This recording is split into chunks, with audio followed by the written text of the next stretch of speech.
लोकसभा चुनाव की तैयारी में जुटी बीजेपी ने यूपी में मोदी की गारंटी और संकल्प पत्र के वादों को लेकर आज एक साथ विपक्ष पर कॉर्पोरेट बॉम्बिंग की। सभी दिग्गज नेताओं को पार्टी ने एक साथ मैदान में उतार दिया है। लोकसभा चुनाव को लेकर इंडिया गठबंधन ने कमर कस ली है। इंडिया गठबंधन के नेता प्रचार में जुट गए हैं। 17 अप्रैल को गाजियाबाद में राहुल गांधी और अखिलेश यादव संयुक्त प्रेस कॉन्फ्रेंस करेंगे। इसके साथ 17 अप्रैल को ही सहारनपुर में प्रियंका गांधी का रोड शो होना है। तो यहां बीजेपी एनडीए को मात देने के लिए विपक्ष तैयारी अपनी पूरी रख रहा है।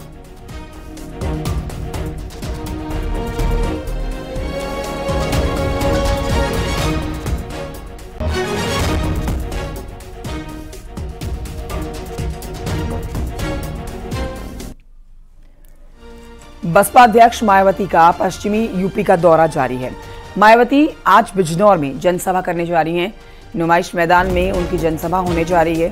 साथ ही आपको जानकारी दे देते हैं कि 2019 में बीएसपी ये सीट जीत चुकी है।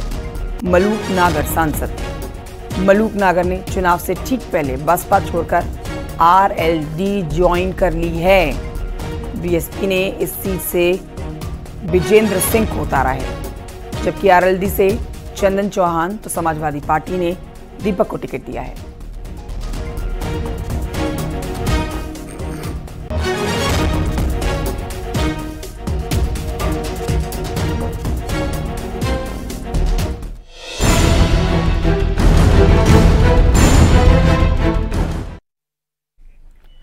मैनपुरी से समाजवादी पार्टी की उम्मीदवार डिंपल यादव आज नामांकन करेंगी। नामांकन के दौरान अखिलेश यादव भी मौजूद रहने वाले हैं। डिंपल यादव के साथ मैनपुरी सीट पर मुकाबला इस बार जबरदस्त देखने को मिल रहा है। बीजेपी ने यहां से मौजूदा मंत्री जयवीर सिंह को टिकट दिया है।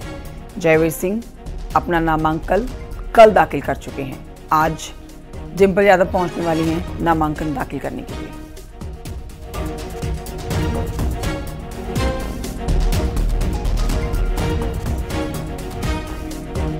तो डिंपल यादव आज नामांकन दाखिल करने के लिए पहुंचेंगी और उनके साथ पार्टी अध्यक्ष अखिलेश यादव मौजूद रहेंगे। जयवीर सिंह जी उनको बीजेपी ने टिकट दिया है और कड़ी टक्कर देने की वो बात कह रहे हैं। अलाउद्दीन हमारे सहयोगी मैनपुरी से इस समय लाइव मौजूद हैं। इस खबर पर सीधे रुख करेंगे अलाउद्दीन की तरफ। अलाउद्दीन, आज की तैयारियां क्या है समाजवादी पार्टी की? आज डिंपल यादव नामांकन भरने के लिए जा रही हैं और अखिलेश यादव भी उनके साथ मौजूद रहने वाले हैं। जी हाँ, बिल्कुल। समाजवादी पार्टी के सारे बड़े नेता आज जो है यहाँ मौजूद हैं। सिर्फ अखिलेश यादव नहीं बल्कि उनकी पार्टी के राष्ट्रीय महासचिव प्रोफेसर रामगोपाल यादव, उनके परिवार के सारे सदस्य शिवपाल सिंह यादव और सारे लोग मौजूद हैं। मैं सैफई में उनके पैतृक आवास पर खड़ा हूँ। साफ तौर से आप देखें तो उनके आवास का ये नजारा है, जहाँ पर साफ तौर से सुबह से ही कार्यकर्ताओं की भीड़ लगनी शुरू हो गई है। लेकिन ऑफिशियली जो समय लिया गया है मैनपुरी कलेक्ट्रेट में, वो 11:30 से 12 बजे के बीच के लिया गया है। यानी नामांकन पत्र दाखिल करने के लिए हर व्यक्ति को एक वक्त भी लेना होता है जिला मजिस्ट्रेट के कार्यालय से। तो करीब करीब माना जा रहा है कि यहाँ से 11 बजे उनकी रवानगी होगी। हालांकि कार्यकर्ता यहाँ पर आने शुरू हो गए हैं और समाजवादी पार्टी के जितने नेता हैं, राष्ट्रीय अध्यक्ष अखिलेश यादव खुद मौजूद ही रहेंगे। इसके अलावा उत्तर प्रदेश के तमाम इलाकों से भारी तादाद में कार्यकर्ता और नेता नामांकन के लिए पहुंच रहे हैं। ये माना जा रहा है कि डिंपल यादव तमाम लोगों के साथ यहाँ से करीब 10:30 से 11 बजे के बीच में निकलेंगी, क्योंकि यहाँ से मैनपुरी की दूरी है करीब 45 मिनट की है और उनका नामांकन 12 बजे से पहले ही मैनपुरी के कलेक्ट्रेट में दाखिल हो जाएगा। एक बार वहां पर वो प्रेस कॉन्फ्रेंस भी करेंगी, पत्रकारों से बात भी करेंगी और साथ ही क्योंकि मुलायम सिंह यादव जी की ये पैतृक सीट रही है, इससे पहले बाई इलेक्शन में भी उन्होंने चुनाव लड़ा था, तो ऐसे में वो अपनी प्राथमिकताओं को प्रेस कॉन्फ्रेंस के माध्यम से अपने एजेंडे को भी बताएंगी और साथ ही इस बीच में मैनपुरी को लेकर के, लोकसभा को लेकर के क्या तैयारियां हैं उस पर भी फोकस करेंगी, क्योंकि पूरा परिवार और तमाम परिवार के सदस्य भी सैफई में मौजूद है और मैनपुरी में तमाम लोग रहेंगे। तो ऐसे में देखने वाली बात यह होगी कि एक बार परिवार के जो सदस्य है वो किस तरह से इन तमाम चीजों के बीच में नजर आते हैं। तो कुल मिलाकर के तैयारियां मुकम्मल है। माना जा रहा है करीब 11 बजे के लगभग पूरा परिवार एक साथ यहां सैफई से मैनपुरी नामांकन के लिए रवाना। ये एकमात्र सीट आप अब तक कह सकते हैं जिसमें अखिलेश यादव कंफ्यूज नजर नहीं आए हैं, क्रिस्टल क्लियर नजर आए हैं कि भाई यहाँ से ये इनकी पैतृक सीट है। पहले मुलायम सिंह यादव थे और अब बहू पिछला चुनाव जीती हैं यहाँ से। उपचुनाव जीती थी और अब यहां से फिर से डिंपल यादव को ही टिकट दिया गया है। लेकिन यहां पर यह भी कहा जा रहा है कि मुकाबला इस बार कांटे का होने वाला है। जयवीर, जो बीजेपी की कैंडिडेट उतारे गए हैं वो टक्कर कड़ी देने वाले हैं डिंपल यादव को। लेकिन इससे हटके मैं आपसे सवाल लेना चाहूंगी कि जब यहां आज नामांकन दाखिल करने के लिए जाया जाएगा तो दूसरी तरफ अखिलेश यादव की आज कई जनसभाएं भी होने वाली हैं, उसको लेकर भी तैयारी है और आज नामांकन को लेकर भी तैयारी है समाजवादी पार्टी की।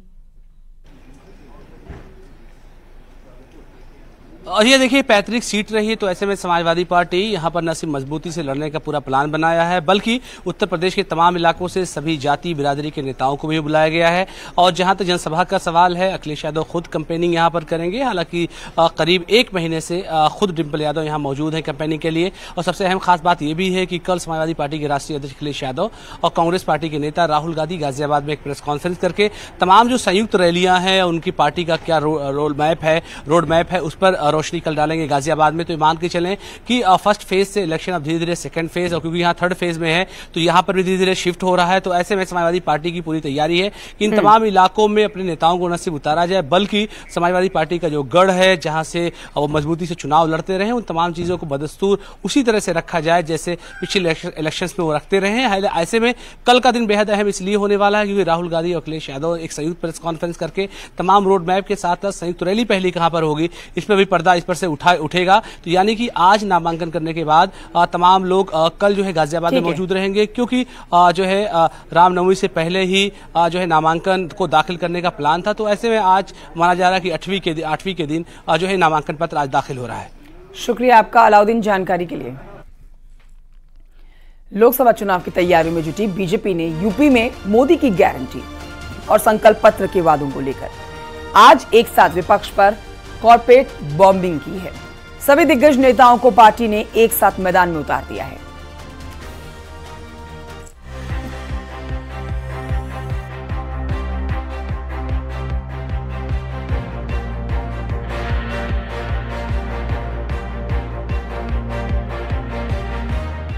रविवार को बीजेपी ने संकल्प पत्र का ऐलान किया तो वादे और दावों की झड़ी लगा दी। 2024 की चुनावी लड़ाई जीतने के लिए बीजेपी ने अपने संकल्प पत्र में 24 गारंटियां पूरा करने की गारंटी दी है। यूनिफॉर्म सिविल कोड यानी यूसीसी, एक राष्ट्र एक चुनाव, गरीबों के लिए 3 करोड़ नए घर, पीएम सूर्य घर योजना से फ्री बिजली, देश में 3 और बुलेट ट्रेन कॉरिडोर, 5 साल तक मुफ्त राशन, भ्रष्टाचारियों पर कार्रवाई, 3 करोड़ लखपति दीदी, पारदर्शी सरकारी भर्तियां, फसलों की एमएसपी में बढ़ोतरी। पार्टी के संकल्प पत्र पर आज बीजेपी ने पूरे यूपी में अपनी पूरी फौज उतार दी है। सीएम योगी आदित्यनाथ ने खुद भी मोर्चा संभाला और प्रेस कॉन्फ्रेंस कर 10 साल में बीजेपी सरकार के काम का लेखा जोखा दिया। उन्होंने कहा कि मोदी की गारंटी पर देश को भरोसा है। गांव, गरीब, किसान, नौजवान, महिलाओं को फोकस करते हुए जिस प्रभावी ढंग से योजनाओं को जमीनी धरातल पर उतारने का कार्य हुआ है वह मोदी की गारंटी उसका आधार है। और मोदी जी की इस गारंटी को आधार बना करके आगामी 5 वर्ष के लिए हमारा विजन डॉक्यूमेंट क्या होगा, संकल्प पत्र में एक एक सेक्टर को चिन्हित करके उसका उल्लेख भी किया गया है। इस पूरे चुनाव को जब हम देख रहे हैं तो जो देश का एम्बिशन है वह मोदी जी का मिशन है, और जो मोदी जी का मिशन है, विजन है, वह हम सबका मिशन है। यह हर भारतवासी आज इसको इस रूप में लेकर के चलना है। संकल्प पत्र यह मोदी की गारंटी पर इस देश को विश्वास है। अपने वादों और दावों के साथ ही पार्टी ने विपक्ष पर भी निशाना साधा। दोनों डिप्टी सीएम ने अखिलेश यादव को घेरा और समाजवादी पार्टी को हाशिए वाली पार्टी करार दिया और एक सुर में साफ किया कि एनडीए इस बार 400 पार है। मोदी जी के नाम की आंधी नहीं सुनामी चल रही है। आमला लोकसभा, बरेली लोकसभा, पीलीभीत लोकसभा, बदायूं लोकसभा सहित उत्तर प्रदेश की सभी 80 लोकसभा सीटें भारतीय जनता पार्टी और हमारे गठबंधन के साथ ही जीत रहे हैं। देश में 370 से अधिक कमल खिल रहे हैं और 400 से अधिक हमारे एनडीए के साथी जीत करके आ रहे हैं। एक तरफा चुनाव जीत रहे हैं, यहाँ कोई भी दल लड़ाई में नहीं है। समाजवादी पार्टी का जो गठबंधन है वो आकंठ भ्रष्टाचार के दलदल में डूबा हुआ है। समाजवादी पार्टी की गुंडई अराजकता से जनता ऊब चुकी है। समाजवादी पार्टी उत्तर प्रदेश में हाशिए पर है। एटा लोकसभा के चुनाव में प्रचंड बहुमत के साथ राजू भैया जीतेंगे और ये मोदी जी की गरीब कल्याण योजनाओं की जीत है, जन जन की जीत है। संकल्प पत्र के साथ ही पीएम मोदी ने साफ कर दिया कि बीजेपी केवल वादा नहीं करती बल्कि वादा पूरा करने का पक्का इरादा भी रखती है। यूपी में 80 के टारगेट को तय करने के लिए बीजेपी भी मिशन मोड में है। तभी तो यूपी के 75 जिलों में बीजेपी के सांसद, विधायक, मंत्री, बड़े नेताओं ने प्रेस कॉन्फ्रेंस की और मोदी की गारंटी के साथ ही 10 साल का लेखा जोखा रखा। इसके साथ ही विपक्ष पर निशाना साधा।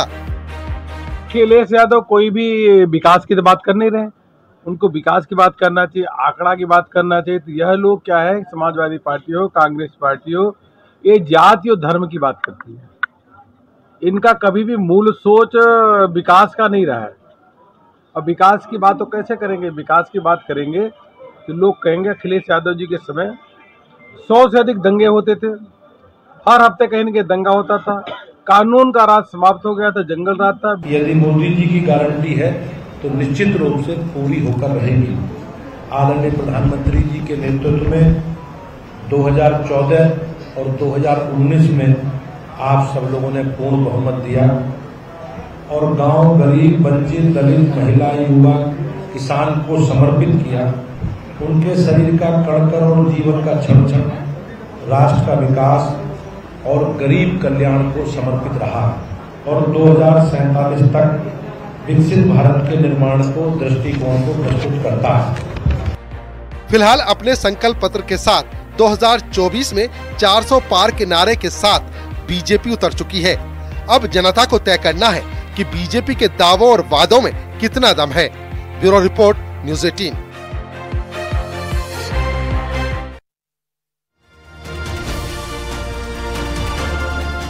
एक छोटे से ब्रेक के लिए रुकना होगा, जल्द लौट रहे हैं। आप देख रहे हैं न्यूज़ 18 उत्तर प्रदेश उत्तराखंड।